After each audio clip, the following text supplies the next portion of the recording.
कृष्णाय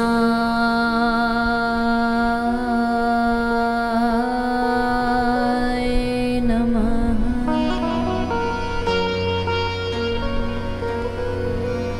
श्री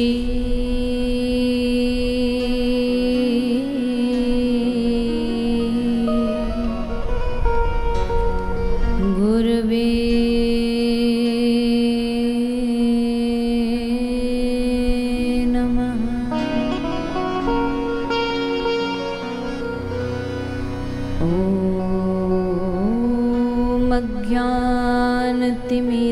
ज्ञानतिमिरान्धस्य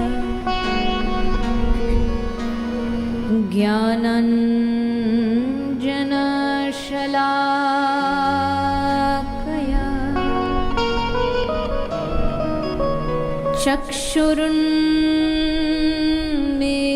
चक्षुरुन्मीलितं येन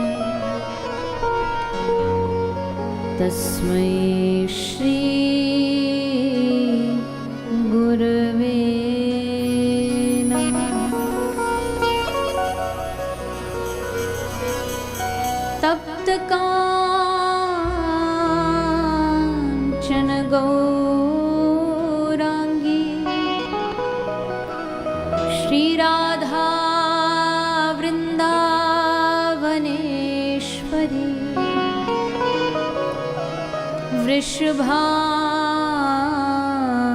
वृषभानुसुते देवी प्रणमामि हरिप्रिये।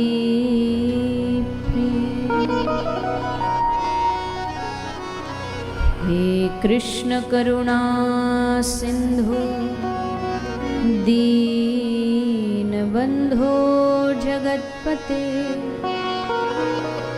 गोपेश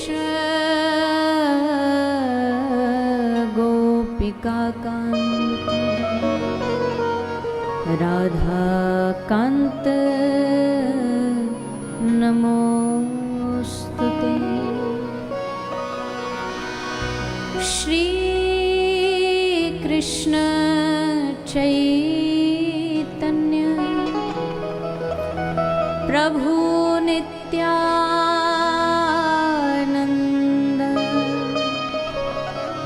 श्री अद्वैत गदाधर श्रीवासदि गौरभक्तवृंद।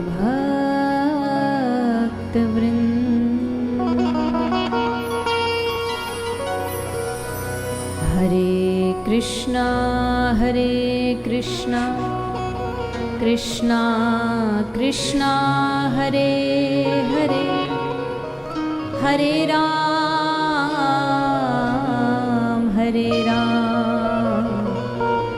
राम राम हरे हरे।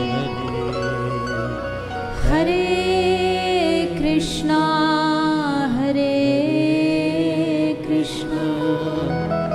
कृष्णा कृष्णा हरे हरे हरे राम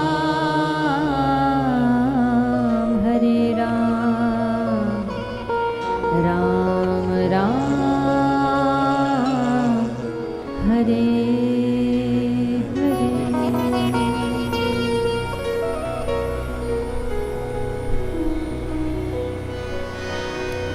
आइए सभी भाव से हरि नाम संकीर्तन करते हुए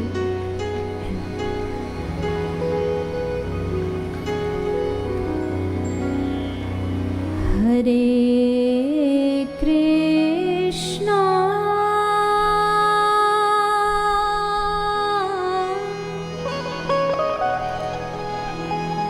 हरे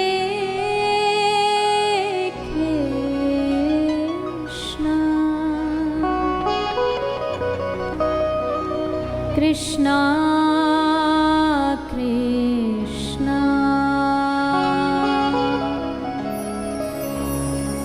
हरे हरे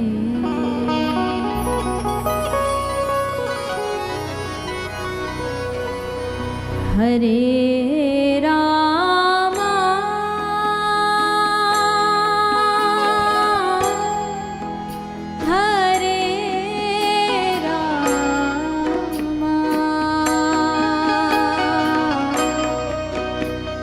Hare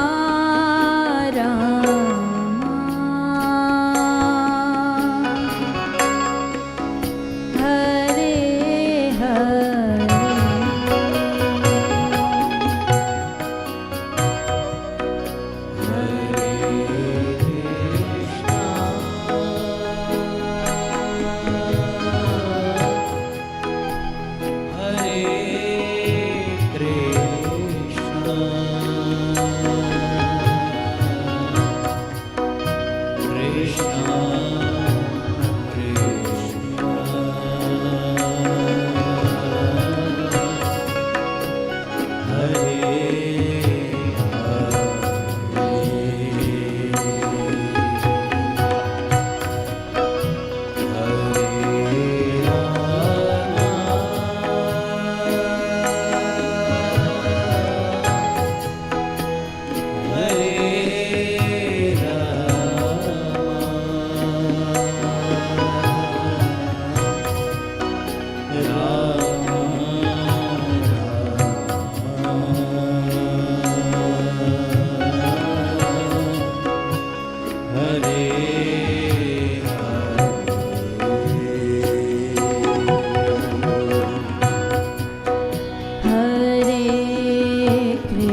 कृष्णा कृष्णा हरे हरे हरे राम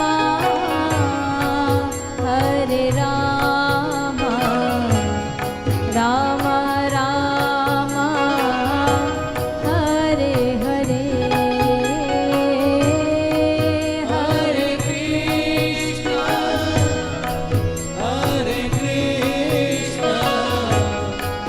कृष्ण कृष्ण हरे हरे हरे राम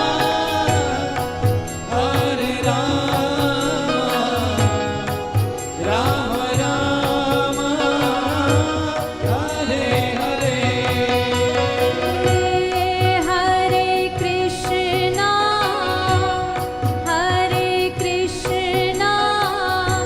कृष्णा कृष्णा हरे हरे हरे राम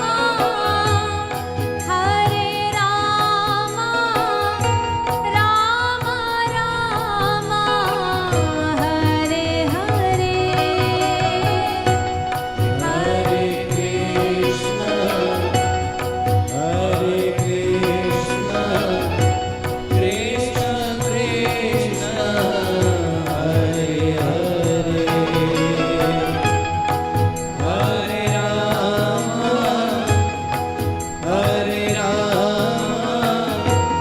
राम राम हरे हरे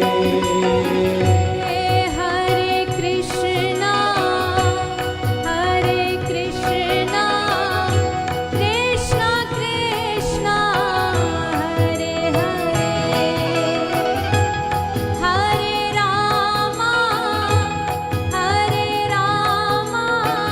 राम राम हरे हरे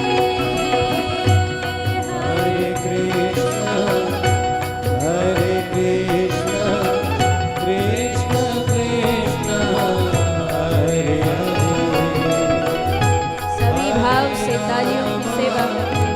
हरे राम राम हरे हरे हरे कृष्णा कृष्णा कृष्णा हरे हरे हरे राम राम राम हरे हरे हरे कृष्ण कृष्ण कृष्ण हरे हरे हरे राम राम हरे हरे हरे कृष्णा कृष्णा कृष्णा हरे हरे हरे राम राम राम हरे हरे हरे कृष्ण कृष्ण कृष्ण हरे हरे हरे राम राम हरे हरे हरे कृष्णा कृष्णा कृष्णा हरे हरे हरे राम राम हरे हरे हरे कृष्ण कृष्ण कृष्ण हरे हरे हरे राम राम हरे हरे हरे कृष्णा कृष्णा कृष्णा हरे हरे हरे राम राम हरे हरे हरे कृष्ण कृष्ण कृष्ण हरे हरे हरे राम राम हरे हरे हरे कृष्णा कृष्णा कृष्णा हरे हरे हरे राम राम हरे हरे हरे कृष्ण कृष्ण कृष्ण हरे हरे हरे राम राम हरे हरे हरे कृष्णा कृष्णा कृष्णा हरे हरे हरे राम राम हरे हरे हरे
बोली वृंदावन बिहारी लाल की, राधा रानी सरकार की, श्रीमद् भागवत महापुराण की, श्री सद्गुरुदेव भगवान की, गौ माता की जय। जय श्री राधे, जय जय श्री राधे, जय जय श्री राधे। निताई गौर हरि।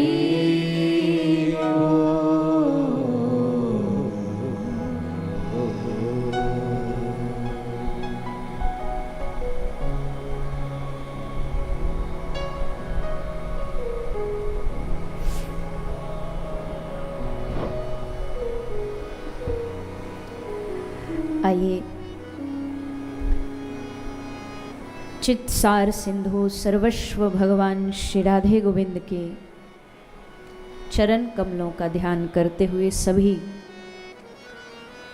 श्रीमद् भागवत गंगा में प्रवेश करें। पधारे हुए सभी हरि भक्तों वैष्णव जनों के चरणों में व्यासपीठ की ओर से आप सभी को मेरा प्रणाम।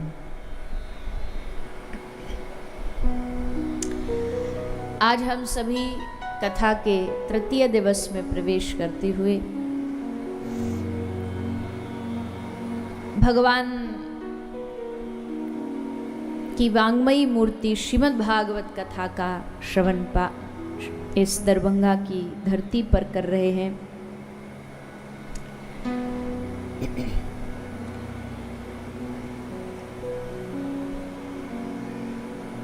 कल कथा के माध्यम से भागवत के प्रसंग में आप सभी ने श्रवण किया भागवत का प्रथम स्कंद, श्री व्यास जी के द्वारा रचित मंगलाचरण। साथ ही साथ भगवान श्री वेदव्यास जी ने किस प्रकार भागवत की रचना करी और फिर इस कथा रस को श्री सुखदेव जी को बांटने का दायित्व दिया। क्योंकि कहते हैं कि व्यक्ति कितना भी अच्छा व्यंजन बना ले, भोजन बना ले, लेकिन अगर खिलाने वाले में भाव ना हो, परोसने वाले में भाव ना हो, तो खाने में आनंद नहीं आएगा। जब तक खिलाने वाला भाव से, प्यार से, मनुहार करके नहीं बोलेगा, तो कितना भी बढ़िया स्वादिष्ट भोजन हो, वो भोजन हमें अच्छा नहीं लगेगा।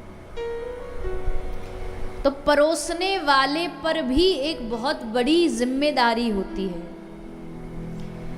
तो वैसे ही श्री व्यास जी ने सोचा कि हमने ग्रंथ तो ऐसा लिख दिया है जिसमें भक्ति की चर्चा है, प्रेम तत्व की चर्चा है, पर इस चर्चा को करने के लिए कोई योग्य वक्ता भी तो चाहिए। तब श्री सुखदेव, ऐसा नाम व्यास जी के मन में आया, जो इस कथा को बिना किसी भेदभाव के जगत को परोस सकता है। कथा का वक्ता भेदभावी नहीं होना चाहिए। भेदभावी मतलब उसके लिए तो जो भी श्रोता आया सब बराबर है। कोई भी जाति का हो, पाति का हो, धर्म का हो, संप्रदाय का हो, उसके लिए तो सब बराबर है। उसका उद्देश्य तो यही होना चाहिए कि जो भी कथा सुनने आए उसको हम हरि कथा सुना करके उसको भगवत भक्ति के रस में डुबा दें।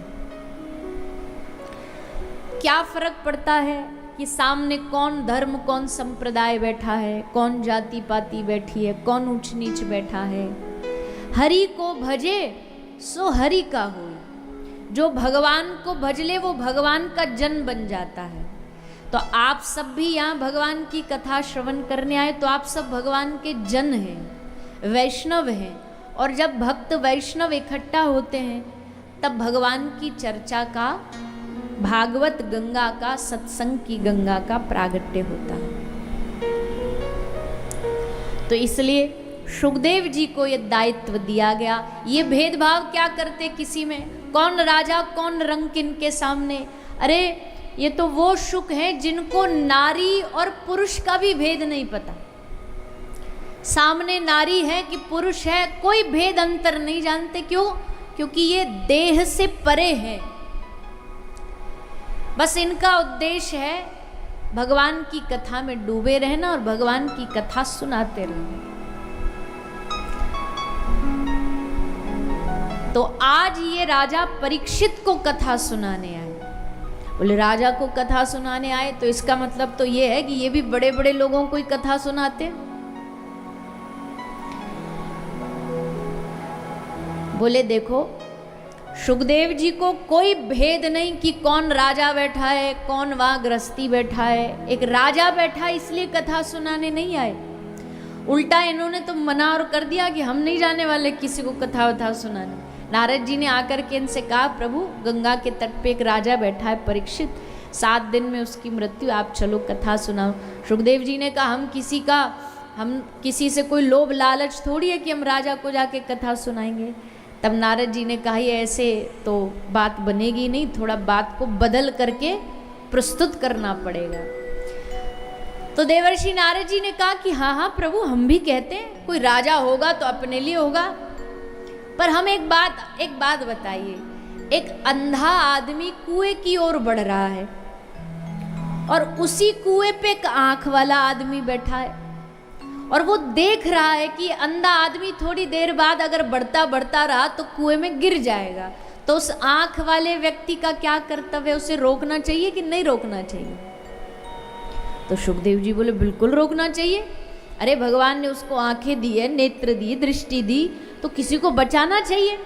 नारद जी बोले हम भी तो यही कह रहे हैं कि आप आंख वाले हो, आपकी आंखों में दृष्टि, और वो जो राजा बैठा वो तो अंधा है और वो कुएं में गिर रहा है, पाप के कुएं में। तो आप जैसे महापुरुष जाके हाथ पकड़ के बांह थाम के नहीं बचाओगे तो उनको कौन बचाएगा?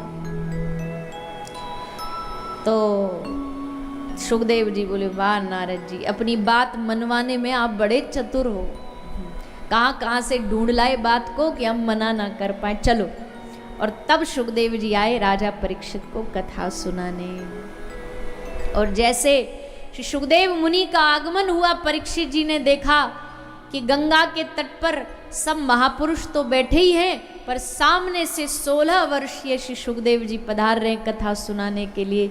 श्री परीक्षित राजा अपने आसन को छोड़ करके खड़े होकर के गुरुदेव के चरणों में पहले साष्टांग दंडवत प्रणाम किया।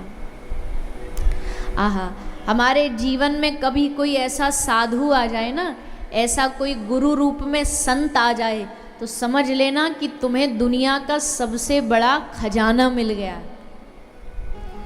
और आश्चर्य की बात देखो, कितने आनंद की बात है कि जब भी जीव को भगवान की कथा सुनने का भाव जगता है ना, तो जीव को अपना घर छोड़ के कहीं नहीं जाना पड़ रहा है। आपको अपना घर छोड़ के कहीं नहीं जाना पड़ता। जो कथा सुनाते हैं वो अपना सब कुछ छोड़ के आपके पास आते हैं। कथा गंगा चल करके आपके पास आती है। भागीरथी गंगा के तो पास चल के आपको जाना पड़ता है। अब गंगा जी को कहो गंगा जी हमें आपको स्नान करना है, तो अपना रास्ता बदल के हमारे यहाँ आओ, तो थोड़ी ना आएगी। आपको जाना पड़ेगा अपना स्थान छोड़ करके। पर भागवत गंगा कैसी है? भागवत गंगा कहती है तुम जहाँ हो वहीं रहो, मैं आऊँगी चल करके, मैं अपना रास्ता बदल लूँगी। बहती बहती बहती जहाँ तुम होगे वहाँ तुमको पवित्र करने के लिए पहुँच जाऊँगी। और गंगा आ भी जाती है हमारे घर के सामने, फिर भी हम भागे ऐसे हैं कि घर से निकल करके गंगा स्नान करने के लिए भी हमसे आया नहीं जाता। कहते हैं ना, जो गंगा के एकदम तट पे रहता है ना, उसको गंगा नहाए हुए सालों हो जाते हैं, वो ही नहीं स्नान कर पाता। बाकी सबरी दुनिया छोड़ छोड़ के घर आती है कि चलो भैया गंगा नहाया। और जो वहाँ पास में ही रहता गंगा जी के तट पे, बोला अरे यही तो वही तो गंगा जी है, क्या करेंगे जाके स्नान करके। तो वही हालत हमारी है कि भगवत कृपा से हमें ये गंगा भागवत जी की प्राप्त हो भी जाती है ना, तो भी फिर भी हम उसमें स्नान करने से चूक जाते हैं, डर जाते हैं। लेकिन फिर भी संत कोई आए और आकर के हमारे हृदय में इस गंगा को, इस भागवत की गंगा को, सत्संग की गंगा के लिए भाव मन में पैदा कर दे। संत इसलिए तो होते हैं, मिले कोई ऐसा संत फकीर, पहुंचा दे भव दरिया के तीर। संतों का काम यही है, संत इसलिए होते हैं। पर आजकल लोगों ने संतों की हैसियत कुछ और ही बना रखी है।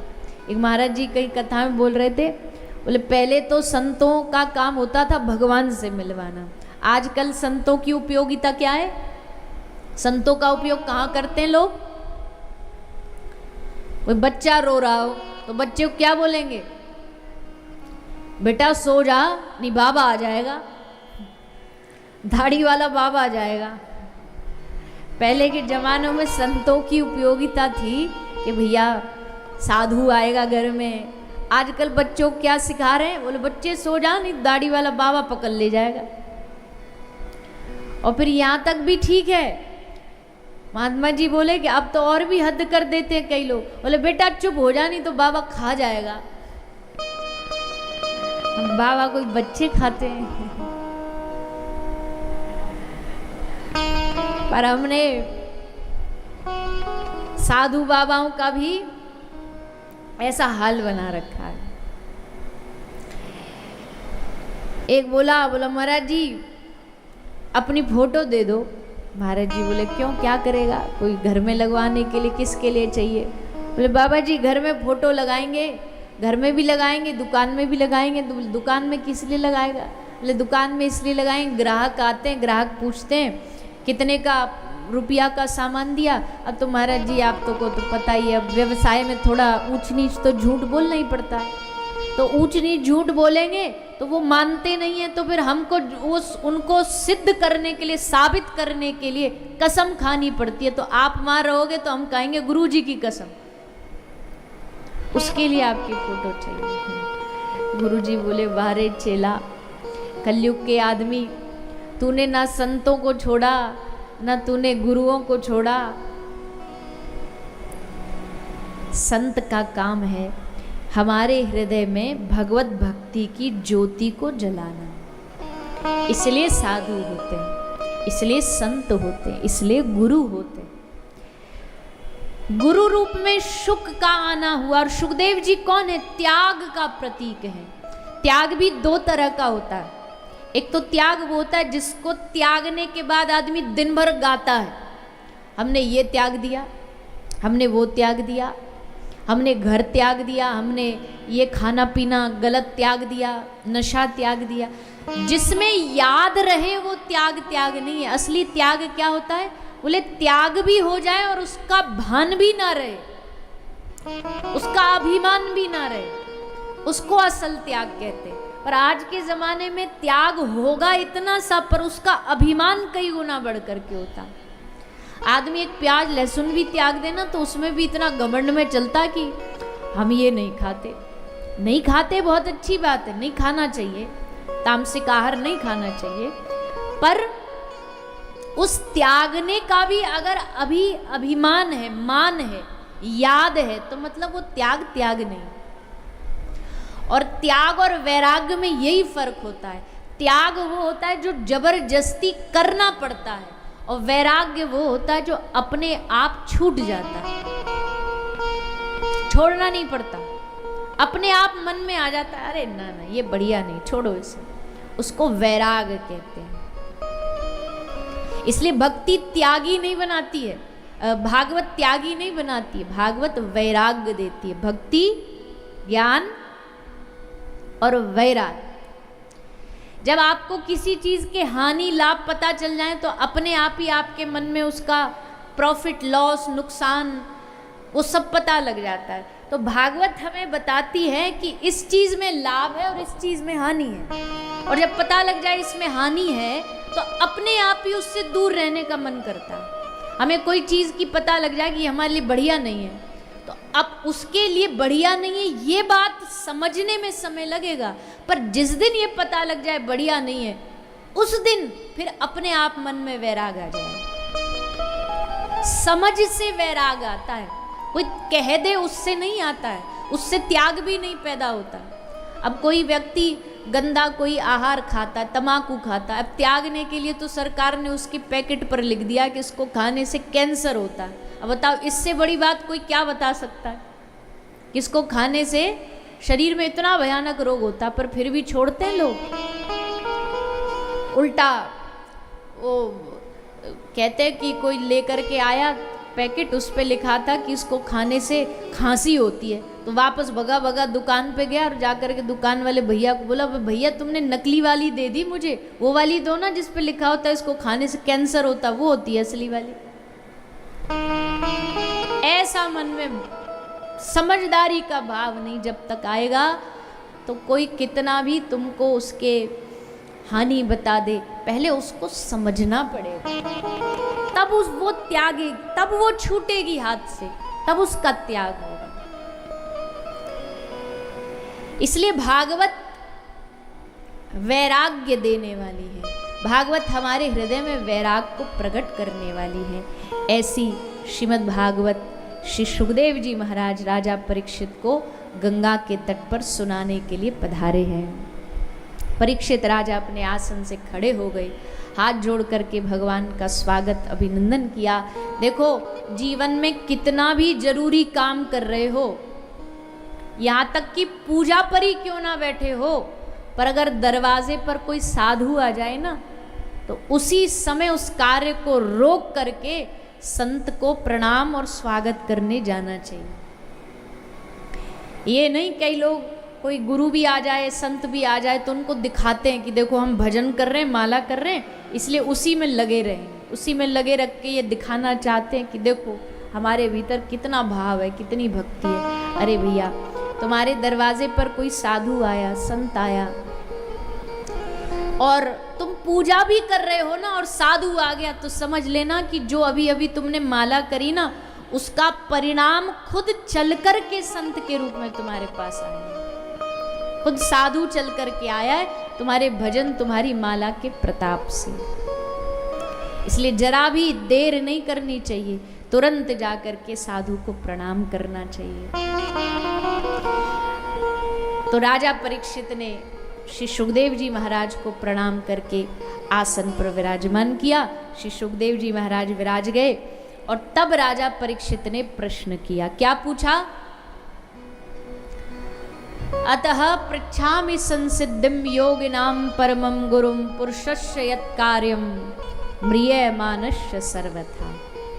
ले महाराज देखो, आप तो जानते हो मृत्यु सबकी आनी होती है, कोई मृत्यु को टाल नहीं सकता, कोई मृत्यु से बच नहीं सकता, पर मृत्यु को टाल नहीं सकते, मृत्यु के दिन को नहीं टाल सकते, पर मृत्यु को सुधार सकते। मृत्यु सुधरेगी कैसे? कल भी बताया था, पितामह भीष्म ने भगवान से क्या मांगा? क्या मांगा था कि हे नाथ, जब मैं मरूं तो मेरी जिह्वा पर, मेरे मुख पर, मेरी वाणी पर क्या नाम हो? गोविंद नाम लेकर तब प्राण तन से निकले। मरते समय जिह्वा पर कोई दुनियादारी की बात नहीं हो, आपका नाम हो। पर ये चीज आसान नहीं है। कई लोगों को लगता बहुत आसान काम होगा, जब मौत आ रही होगी तो एक बार हाथ उठा के बोल देंगे हरे कृष्ण हो जाएगा काम। बोले भैया इतना आसान नहीं है, सारा जीवन तो माया में फंसे रहे, और तुम्हें लगता है कि वो व्यक्ति जो सारा जीवन माया में फंसा रहा, वो अंत समय में राम नाम बोल पाएगा, मुख से निकाल पाएगा? ये भी एक प्रकार का अभ्यास है। अभ्यास करना पड़ता है इसके लिए कि श्वास श्वास पर नाम रट, हर श्वास पर जब भगवान का नाम जीवन भर व्यक्ति जपता है, जीव जपता है, तब ये निश्चित होता है कि अंत समय में भी उसके मुख से भगवान का नाम निकलेगा। इसलिए जीवन भर अभ्यास करिए। जीवन भर अभ्यास कैसे करना? हरि नाम जपो, कृष्ण नाम जपो, जब हो, जहाँ हो, जैसे हो, अपनी जिव्या से हरे कृष्ण कृष्ण कृष्ण हरे हरे, हरे राम राम राम हरे हरे भगवान के नाम का स्मरण करते रहो, जपते रहो। तब जाकर के इस जिव्या को आदत पड़ेगी कि हमको अंत समय में भगवान का स्मरण करना, भगवान का नाम लेना। अन्यथा तो जिंदगी भर इसने चुगली करी, निंदा करी, दूसरे की बुराई करी और ये चाहते हैं कि अंत समय में भगवान का नाम निकल जाए।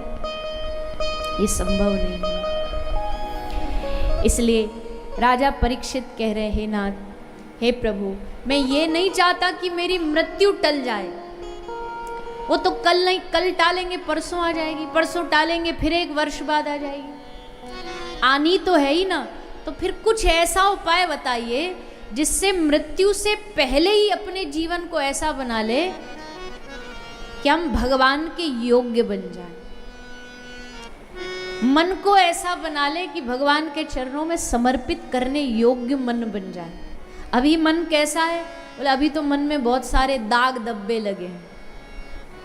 मैली चादर ओढ़ के कैसे द्वार तुम्हारे आऊं। भगवान ने तो चादर जो दी एकदम साफ स्वच्छ दी थी, पर हमने धीरे धीरे उसमें मैल गंदगी लगाई, जिसके कारण अब भगवान के सामने मुंह दिखाएं तो कैसे दिखाएं। पर चलो, मान लिया कि हमारा मन गंदा हो गया, हमारा कपड़ा मैला हो गया, तो कपड़ा मैला हो जाता है तो उसे फेंक देते हैं, क्या करते हैं? बोलो ना जोर से, क्या करते हो? साफ करोगे, धोगे, डिटर्जेंट से साफ करोगे, ड्राई क्लीन कराओगे, पर फेंक थोड़ी ना देंगे, साफ करने की कोशिश करेंगे। वैसे ही मन जो है, अगर उसमें कोई गंदगी हो गई, कोई दाग धब्बा लग गया, तो फेंकना थोड़ी है, उसको साफ करने का प्रयास करना है। और साफ कैसे होगा? साफ होता है विशेषकर 2 चीजों से, एक तो सत्संग श्रवण से और दूसरा हरि नाम का जाप करने से। चेतो दर्पण मार्जन, श्री चैतन्य महाप्रभु ने शिक्षाष्टकम में कहा है कि चेतो दर्पण मार्जन, ये जो मन है इसको साफ किया जा सकता है, किससे? हरिनाम से। हरिनाम के जाप से मन की शुद्धि की जा सकती है। इसलिए मन की शुद्धि के लिए हरिनाम जाप अति आवश्यक है। पर आजकल लोगों ने हरिनाम जाप करना छोड़ दिया, बाकी सब साधन कर लेंगे। देखो, बहुत ध्यान से सुनना, ये बात को कोई गलत नहीं लेना, पर हम निवेदन कर रहे हैं बहुत विनम्रता से। अभी जैसे गणपति जी गए तो सब लोग खूब उत्सव मनाते हैं, आजकल खूब बढ़िया घर में विराजमान करेंगे। फिर नवरात्रि आ जाएंगी, माता आ जाएगी, जन्माष्टमी गई, कुछ ना कुछ उत्सव चलते रहते हैं और उस उत्सव को लोग बड़ी धूमधाम से मनाते हैं, पहले से ज़्यादा मनाने लगे। और अच्छा है, अपनी संस्कृति खूब अच्छे से मनाई जाए, बहुत अच्छा है। पर एक बात हम इसमें जोड़ना चाहते हैं, और वो ये है कि आप केवल उत्सव मना लो, पूजा पाठ कर लो, वो तो ठीक है, वो करना ही चाहिए, लेकिन उसके साथ साथ जब तक आप हरि नाम का जाप नहीं करोगे ना, तब तक मन में बदलाव नहीं आएगा। मन बदलेगा नहीं। मन बदलेगा तभी जब भगवान का नाम जाप करना शुरू करोगे। क्योंकि अगर केवल फेस्टिवल ही मनाना हो, उत्सव ही मनाना हो, तो उसके लिए तो बाजार जा करके कोई भी 2-4 हजार का सामान ले आओ, फूलों से सजा लो और बस हो जाएगा। उसमें ज़्यादा मेहनत नहीं लगती। मेहनत किस में लगती है? मेहनत लगती है मन के काम में, जो मन से किया जाता है। बाहरी चीज़ तो बाजार में मिल जाती है, पर नाम जाप कैसे करें? मन ही नहीं है भजन करने का। बाकी जो काम बाहरी आसान पैसे से मिल जाते हैं वो तो हम कर देंगे, पर जो हमारे मन से प्रकट करना है वो काम नहीं करते, हरि नाम नहीं करते। इसलिए आप सब लोग तो कथा से जुड़े हुए हो, एक बार नहीं, 2 बार नहीं, 10 बार सुन लिया आपने, पर इतनी सुनने के बाद भी अगर आपने अभी तक नाम जाप शुरू नहीं किया ना, तो माफ करना, हम ये कह रहे हैं हमारी सारी कथा सुनना बेकार है। जब तक भीतर भगवान का नाम नहीं जाएगा तो क्या सुना हमने? जब तक हमने माला जाप नहीं शुरू किया तो क्या सुना हमने? शास्त्र महापुरुषों की वाणी तो बार बार यही कह रही है कि हरिनाम जपो, हरिनाम जपो, कलयुग केवल नाम आधारा, सुमिर सुमिर नर उतर ही पारा।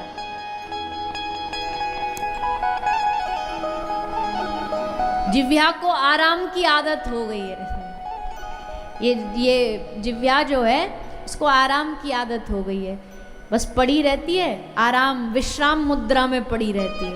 और जब बोलेगी तो कड़वा ही बोलेगी, जब बोलेगी बुरा ही बोलेगी, बोलेगी किसी का दिल ही दुखाएगी।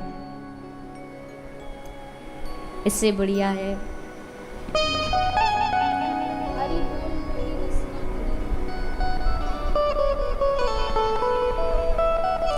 श्री बिंदु महाराज, ब्रज के एक बड़े अद्भुत महापुरुष हुए हैं श्री बिंदु महाराज। उनका ये भाव है, क्या भाव है? बोले दुनिया में सबसे आप वार्तालाप करते हो ना, कम्युनिकेशन करते हो, बातें करते हो, पर कभी कभी अपनी जिह्वा से भी बातें किया करो। क्या बातें करनी है? बोले इस जिह्वा को समझाओ, अरे बावरी जिह्वा, तू बस यहाँ की वहाँ और वहाँ की यहाँ करने में लगी रहती है, निंदा में ही लगी रहती है, किसी की बुराई करने में ही लगी रहती है। कभी कभार बैठी बैठी भगवान का नाम भी जप लिया कर, कभी कभार बैठी बैठी भगवान का स्मरण भी कर लिया कर। नहीं तो ये तुझे जो प्राप्त हुआ ना गुण, क्योंकि जिव्या के पास बहुत बड़ा गुण है। जिव्या चाहे तो कुछ भी करा सकती है, जीव चाहे तो बरसों पुराने दुश्मन को दोस्त और दोस्त को दुश्मन बना सकती है, इतनी ताकत है इसमें। कहते हैं ना, दांत बड़े अकड़ के चलते हैं कि जीभ को कहते हैं कि तू हमारे बीच में रहती है, जब मन चाहे दबा देंगे हम तुझे। जिव्या कहती है तुम तो जब मन चाहे दबा दोगे, पर मुझ में इतनी ताकत है, मैं अपनी पे आ गई ना, तुम 32 के 32 को तोड़वा सकती हूँ। ऐसा बोलूंगी कि ऐसा कोई सामने वाला दुश्मन मारेगा कि सबरे बाहर आ जाओगे। तो जिव्या में बहुत ताकत है, वाणी में बहुत शक्ति है, इसलिए अपनी वाणी को क्या कहना है? श्री बिंदु महाराज लिखते हैं, हरि बोल मेरी रसना, घड़ी घड़ी हरि बोल मेरी रसना, घड़ी घड़ी हरि बोल मेरी रसना, घड़ी घड़ी हरि बोल मेरी रसना, घड़ी घड़ी। बड़े दिनों बाद ये भजन गा रही हूँ मैं, 3 महीने हो गए। पूरा 1.5 महीना एक ही भजन गाया, मेरा आपकी कृपा से, मेरा क्योंकि वहां सबको यही आता था, बजाने वालों को भी यही आता था। हमने कहा चलो यही गाएंगे। 2-4 भजन थे, एक आध गुजराती में था, एक आध ये थे। तो अभी बड़ा हरि बोल मेरी रसना, क्यों? व्यर्थ बिताती है क्यों जीवन, व्यर्थ बिताती है क्यों जीवन, व्यर्थ बिताती है क्यों जीवन, व्यर्थ बिता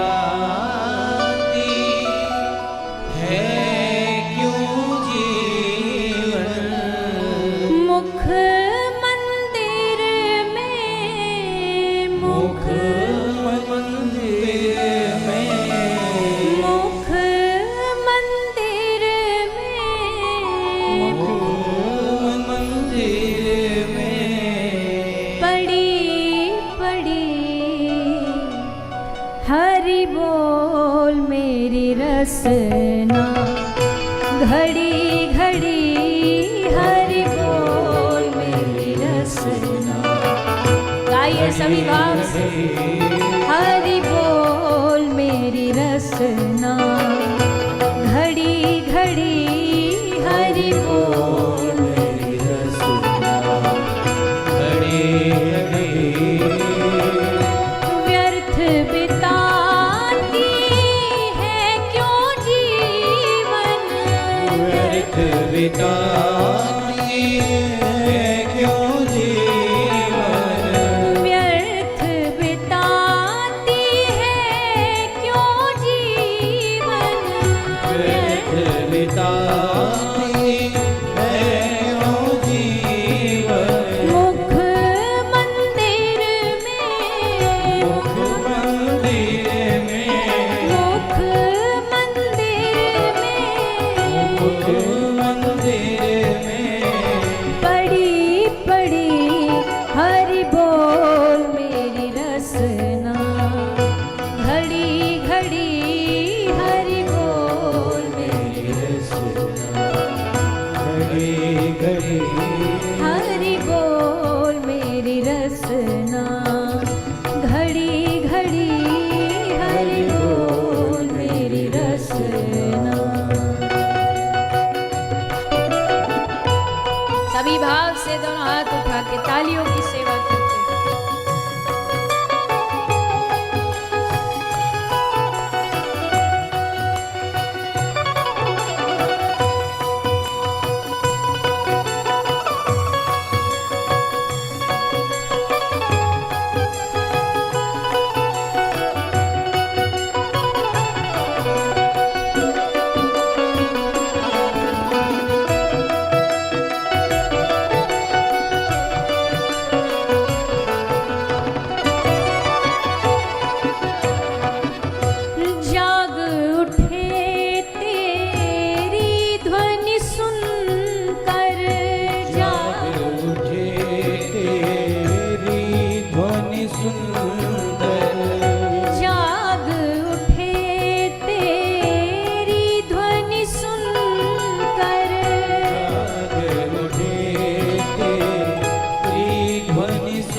बरसा दे हरि का सुधारस हाँ बरसा दे हरि नाम सुधारस बरसा दे हरि नाम सुधारस बिंदु बिंदु से बिंदु बिंदु से बिंदु बिंदु से बिंदु बिंदु से झड़ी झड़ी हरि बोल मेरी रसना घड़ी घड़ी हरि बोल मेरी रसना घड़ी घड़ी हरि बोल मेरी रसना घड़ी घड़ी हरि बोल मेरी रसना घड़ी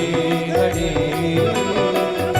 व्यर्थ बिताती है क्यों जीवन व्यर्थ बिताती है क्यों जीवन हाँ व्यर्थ बिताती है क्यों जीवन व्यर्थ बिताती है क्यों जीवन मुख मंदिर में ओ मंदिर में मुख मंदिर में ओ मंदिर में पड़ी पड़ी हरि बोल मेरी रसना घड़ी घड़ी हरि बोल मेरी रसना घड़ी घड़ी